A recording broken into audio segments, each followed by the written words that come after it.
South Bend, Indiana Mayor Pete Buttigieg, I believe I nailed that, I think, had a town hall with CNN, and he was asked a lot of stuff.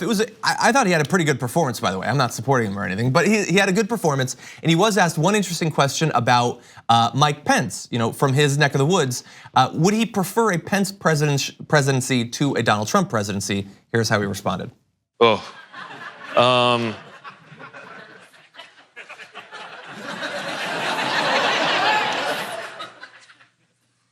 Does it have to be between Politics is about choices, man, you know that. I mean, I don't know, it's really strange because I used to at least believe that he believed in I've disagreed with him ferociously on these things, but I thought, well, at least he believes in our institutions and he's not personally corrupt. But then how could he get on board with this presidency? How could somebody who, his interpretation of Scripture is pretty different from mine to begin with. Okay, my understanding of Scripture is that it is about protecting the stranger and the prisoner and the poor person and that idea of welcome. That's what I get in the gospel when I'm in church. And his has a lot more to do with sexuality and I don't know, a certain view of rectitude. But even if you buy into that, how could he allow himself to become the cheerleader of the porn star presidency? Is it that he stopped believing in Scripture when he started believing in Donald Trump? I don't know. Okay, so the porn star presidency thing is like sort of a slogan he's throwing out there. I personally would prefer to talk about this topic in a way that doesn't in any way stigmatize adult film stars, but I don't think he's trying to do that.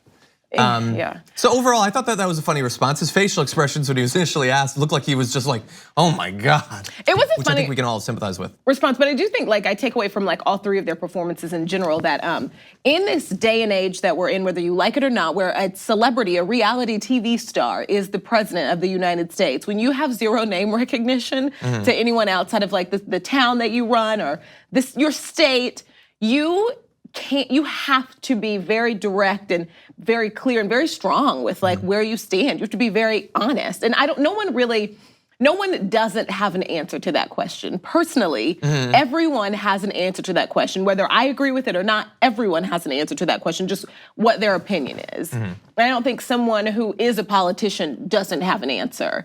I just don't believe that. And so I don't think I don't know. I don't think that that's honest. Yeah, he could have been more direct. So you should be, if you're trying to compete, when there are superstars basically in the race, when you're trying to compete, I think you have to have more. You can't be kind of a timid, I don't want to say too much. You don't get that privilege because I mean, look, I think you've got to make waves. Overall, I thought I have not listened to him speak for an hour at a time ever in my life. That was the first time. I thought he had a good performance.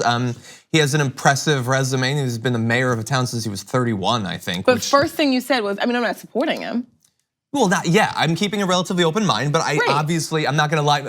I have no preference. No, that's ridiculous. Of course I have a preference. To shift you. Yes, it's gonna take a lot. Yeah. Exactly, and understand, I believe that in the most recent poll, all three of those who had town halls last night in early voting states in the primary, all three are polling at 0% right now. So all three, in this crowded field, if you are going to make up that how much you're behind, you need to come out with bold statements, bold policies, bold action. Bold solutions to your campaign, okay? And look, the thing is, these polls haven't factored in these town halls, so it's possible that people will have been swayed by these three. We'll have to see that.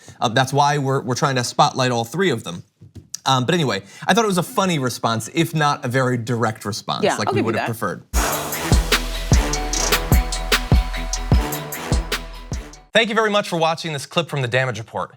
If you liked it, don't forget to subscribe to this channel and ring the bell on YouTube to get notifications of our new videos.